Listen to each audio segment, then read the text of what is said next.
Here's how to fix the Claude is disabled error. This message usually means your access is being limited by your account, region, or network, rather than a random glitch. First, confirm your account is in good standing and fully verified. Log out and log back in using the same sign-in method you used before. A fresh session often clears stale authorization issues. Next, turn off any VPN or proxy, since Claude may restrict access when it detects unusual or shifting locations. Then refresh and test again. If that does not help, switch networks, move from Wi-Fi to mobile data or vice versa, and avoid school or workplace networks that often block AI tools.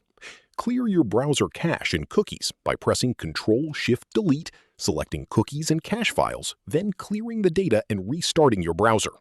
Try a different browser or an incognito window to rule out extension conflicts. Confirm Claude is actually available in your region, since access from an unsupported area can trigger this message. Sometimes nothing is wrong on your end at all. Temporary server limits or maintenance can cause this error, so wait 10 to 30 minutes and retry. If you suspect your account was flagged or suspended, contact Anthropic support directly with a screenshot of the exact error message. If this helped you out, hit that subscribe button for more straight-to-the-point tutorials on step-by-click